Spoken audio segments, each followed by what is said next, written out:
Ano po ako sir na Self-accident. dito sa motor sir, galit ko kasi hindi ko napansin na magbangon sa gilid. Self-accident kasi yung x-ray. Ay, Kasi, share ko po sa ano, sa mga niyo po, sa page ko sir.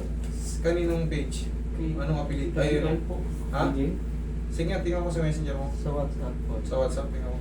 Ayun, yung WhatsApp yung green. Yan. Ay, hindi pala. Hindi ba yan? Ayan, yan. Kailan ka na-disgrasya? August August 27 po, sir. 27 pa yan, sir. Ako, basag yung ano nyo eh. Huh? Basag. Basag? Oo, basag yan.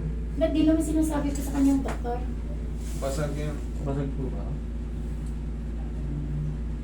Basag yan. Oo, basag. Ay, hindi sasabihin. Ito, makipagpuputulan ako ng pari ito. Pag hindi fracture to. Fracture nga po yun doon, sabi niya. Oh, sabi pala eh. Sabi mo, ano, Makikipagputulan ako ng pari ito. Ayan, oh, fracture yan eh. Fracture yan. Oh. Tingnan mo yung view, oh. Fracture yan. Ito pa yung view sa kabila, oh. Tingnan bumaba. Sa araw-araw na palagi tayong nag-ano ng ano, halos kabisado ko na yung mga ano. May fracture to, hindi pwedeng galawin. Ngayon, ang gagawin nito, patatagalin muna. Bali sa ano siya eh, August 27 na po sir. Sir, August, September, October, November. 6 months, 3 to 6 months. Pag 3 months, pagka kayo ay bata-bata pa. Pero kung kayo ay going to senior na, 50 pataas na, medyo mas mababagal yung metabolismo natin, mas mabagal ang paghilom. Okay? Ngayon, ang gagawin ko rito, pwede kong iangat. Nakita nyo? Ayan o, ang layo. Pwede ko yung itulak ditong pag ganon. Ay, sorry. Pwede ko yung ito yung ibang view to eh. May, ayan o, mas mababa. Kasi ito yung isa. Pwede ko yung itulak pag ganon. Kalasuhan ko rito. Pero hindi yan pwedeng i-round, round. Bibitaw yan. Bibitaw yan. Kakalaso ang magiging diskarte ko dyan, hindi nyo makikita yung pag ganon. Ganito ang dukot niya. Ganito lang.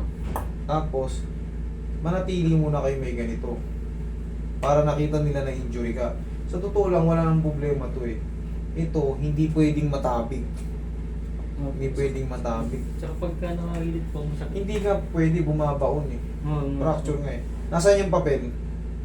Papel po papel? sir, ito po Oo. yung papel po, yung ano po, dyan po sa ano, sa may ano po, sa may CS po sir. Sa man na. Bakit? Fracture, close, complete, transverse, only minimally displaced, humeral head, right? Humeral, yung pinaka ano, humeral head, right, kanan. Ayan o. Kailangan nyo lang maintindihan to. Okay? Sir, ba't di po siya sinimento? Hindi na, kahit naman na may fracture ng ganyan, paano mo sisimentuhan yan? Saktong-sakto dito. Pwedeng hindi simentuhan, pwedeng ano yung ka na lang, ganito, sling, or bandage. Yan, pwede yan. Sige, video nyo ko. Para ma-prevent lang yung mga tabig. Kailangan kasi, eto, pag nakita mo yung tao, kumbaga pang saywar ito eh. Pag nakita mo yung tao nakasling, may bandage, ikaw ba, pag nakita mo yung tao, dadanggilin mo ba o tatabigin mo ba? Hindi na. Kaya hindi siya inano, kasi hindi rin uubra. Pag inangat nila ng ganyan, lulubog, mababasag yung fracture. Yung tinatawag natin complete transverse fracture sa humeral head. Pag ginanyan ka nila, nung kasagsagan ng aksidente mo, gagalaw pa yun eh. Kaya ninatili na nila na nakaganyan ka lang. Mas minabuti na nila na nakaganyan ka lang. Kasi once na ginanyan mo yan, ganyan, or ginanon, uusog yun. Kasi ang tama niya is sa humeral head. Ito yung, paano ba? Ayan, humeral head. Ito humeral head. Ito yung sa shoulder. Dito yung basag nyo. Dito yung basag mo. Kaya pag ginanon-ganon, kaya nga pingaw pag nadidingan mo. Sakit nga po. Yes. Okay. Ayan. Meron po sa result yan eh. Ayan na nga po, fracture close, complete. Transverse minimally displaced. Minimally displaced, ibig sabihin umusog na ng konti. Nakailang x-ray ka ba? Tatlo yun eh. Ba't tatlo? Ito na nga eh. Ayun. Ito kaya ko nang intindihin to, ma'am. Hindi na kailangan ng paramihan ng x-ray. Tsaka, kahit hindi ko pa to nakikita, sinabi ko sa inyo, kasi yung sabi nyo sa akin kanina, walang fracture. Pasensya na kayo. Hindi, okay lang naman, okay lang naman. Sabi ko, makikipagputulan ako ng paa. Ipaputol kong paa nito, pa ako pagka walang fracture. O yan, katulad yan, in support ng sa suporta nitong result, lumabas na talaga. Ngayon sir, hindi ka talaga pwedeng pakialaman basta-basta. Kailangan nakakaintindi sa bone structure. Ang may tutulong ko sa'yo, ayan, iaangat ko to ng konti, pero hindi yung paganon, hindi yung paganon. Tutukutin ko lang dito yan, paganyan. Iaangat ko. Tapos, mamasahin na natin. Hindi ko ba dyan sombrero tayo? Kaya pwede siyang pinapamasahin niya po. Huwag nyo lang ipamassage kasi... Pinapamasahin niya po kasi masakit eh. Oh, yun, kayo na lang magmassage. Dala-dala nila sinuot sa sombrero to nga. Ito, pagka ganyan, sakit shit. Pag ganyan yung sakit. Wala naman, hindi naman. Hayaan nyo lang muna makagaling. Tandaan nyo, ang minimum ng 3 to 6 months, katulad to may edad na, talagang medyo mas matagal ang medyo mas matagal yung healing process. Pero naitataas ko na naman po. Kaya lang hindi pala pwede gano'n. Wag muna. Hayaan mo munang dumikit. Napahatak niya nga sa amin. Hatake niya nga yung braso sa buwan. Huwag na huwag niyong pakikialaman hanggat hindi nyo alam yung nangyari. Kung hindi nyo kayang intindihin yung bone structure or yung bone fracture, huwag na huwag niyong pakialaman. Kasi madodouble damage lang yung taong nagmamayari ng katawan na na-fracture. Pag pinakialaman nyo yan, hinatak nyo, hugot yun. Mahugot yung gagalaw yun. Mamagana naman. Hindi, huwag niyang tanggalin. Dudukutin ko lang to. Hindi mo rin tingnan yung photo dito. Oo. O sige. Dukutin ko.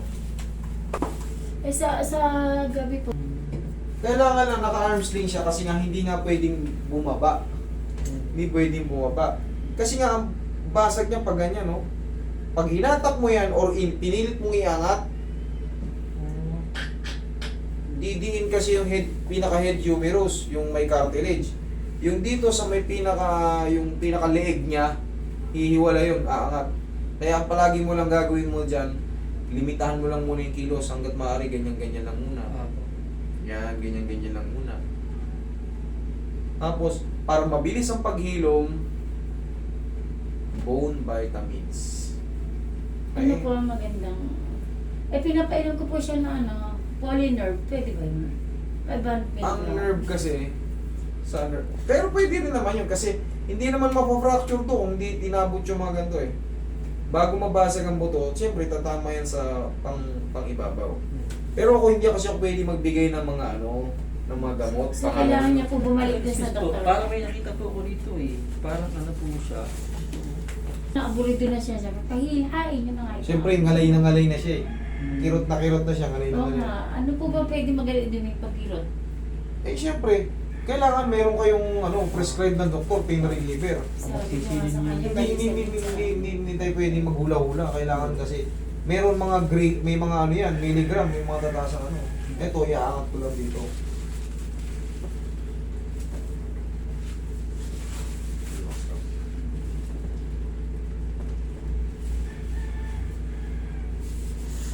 Bihira ko lang itong gagawin.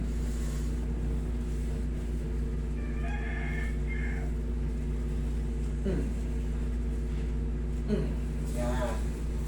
Tingin pa, Roy. Lagi yan nanonood sa inyo. Sir, araw-araw. Kaya sabi niya, pupunta ako dito. Tapos alalayan mo lang muna ng mga pau. Babandage siya ko, i-grip ko. Diyan na. Yo, very good. Paano po pagligo niya, sir? Hindi na tatanggalin niya? Tatanggalin nyo. Pag naligo siya, tatanggalin nyo to. Mamayang gabi, tanggalin mo na to, ha? Pag nakapay, isandal mo lang yung sarili mo sa ihanap mo ng magandang posisyon. Ha? Hindi mo rin siya pwedeng, wala eh. Mahihirapan din pag pag kinas. Mahihirapan din kaya hindi na kinas. Kasi kailangan niya nasuswing-swing din. Ganun lang, sir. Kasi doktor sir eh. Liling ka. Kada 3 weeks na Tingin ko lang yan. Ako sir, hindi ako maliligaw sa ganito. Hindi mo tinatanong kita, sabi mo, ano, dapat Yung sa amin, doktor, o balik kayo sa next trip. Kawawa kayo mga may pilay kasi ano mangyayari sa'yo, lalong double fracture ka. Na may fracture, humihilom na, dumidikit na, hinatak mo ngayon. Kasi gusto mo nang ano eh, baka naipit lang eh. Niisip mo eh, kasi hindi mo maintindihan yung impression eh, o yung diagnose ng doktor eh. Hindi matagal pa. Sa motor kasi yan, sir eh. Eh siyempre, disgrasya yan eh. Malamang na Ito po ano eh, pag ginaganyan ko, sakit to. Sakit to. eh, sinari natin. Ito. Eto, hindi pa pwede tayo rito sa siko. Baka matabig natin dito lang tayo. Hindi pwede hilutin sa siko? Gagalaw kasi yun, kasama rin dito pero lang. mahilot mo sa siko. Dadayain natin. Pag hindi kayo marunong nga, sabi ko, ulitin ko lang ulit sa inyo, pagka hindi kayo nakakaintindi sa mga bone structure, wag kayong huwag kayong maghula-hula kasi Huwag ka na, mapipilay kayo lalo. Maniwala kayo. Dito pwede kong kontrolin kasi may joint dito. Pag ito ginalaw ko, aangat yun dun. Kasi connected yan. Yung humerus bone. Connected yan. Ito, pwede kong laruin na hanggang dito lang ang laban. Hindi nagagalaw yun. So hindi siya pwedeng imasahin ng pag-ganon? Pwedeng imasahe pag ganun-ganun lang. Haplos Hindi baby pwede lang. ito. Pero hindi mo pwedeng hatakin yan o ganun-ganunin. Kasi tingnan mo, gaganunin ko. Ang treatment kasi sa siko, ganito. Tingnan mo yung palag. Di naputo lalo. Dito, pwede kong dayain dito lang, di ba? Pwedeng dayain ng ganun. Pero pag yun sa siko, Roy, ako na yun. Ito lang naman hinihintay niya eh. Yan sir, talagang mga ngawit ka pa dyan, may mga ngawit-ngawit ka pa dyan, kasi connected yan. Tsaka, Ano ko pa naman sir, ginaganon-ganon ko na sir. Kaya lang, Wag mo nang ganito lang talaga sir, di ko maipilit. huwag nyo munang madaliin. Kung walang fracture yan, tapos na yan eh. Wala.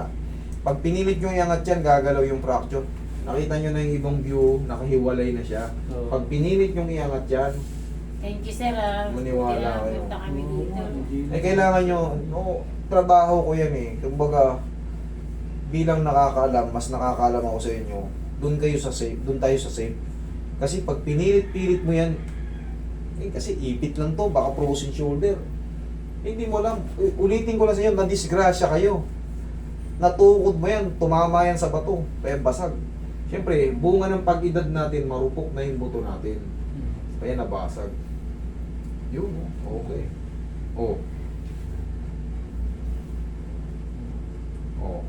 Mas kumanda. Okay, kabit na natin yung sling mo. Kaya mo naman yan. Pag may ganito ka kasi makikita ka ng mga tao na may pilay ka, hindi ka nila tatabigin. Yung iba mga sir, pinagalan, sabihan mo pa sila bago parang walang nakikita. Yung mga parang wala nakikita, kayo mapilay. Ito, pag nakakita ka nila ng ganito, iiwasan ka na yan. Tingnan mo, kumanda yung pakiramdam mo. Okay? Huwag mo muna yung pilit hayaan mo muna lumipas yung mga buwan. Tapos, bone, vitamins. Bakit sir, hindi ko na ito gagalawin to, no? Huwag mo munang galawin, hayaan mo lang muna yan. Tatanggalin mo na yan kasi nakapix yan eh, no? Panoorin mo na, madam, tignan. Sige, ingat. Tatanggalin mo lang yan, pagaan naman yung pagkalagay ko. Itong tanggalin mo. Tapos, tiis-tiis ka muna kahit ilang araw bago hindi maligo. Pagkat mabaho ka na, ligo ka na. Tanggalin mo na tapos ibalik mo na Ay, ulit. kasi sir, napas. Okay? Sige po.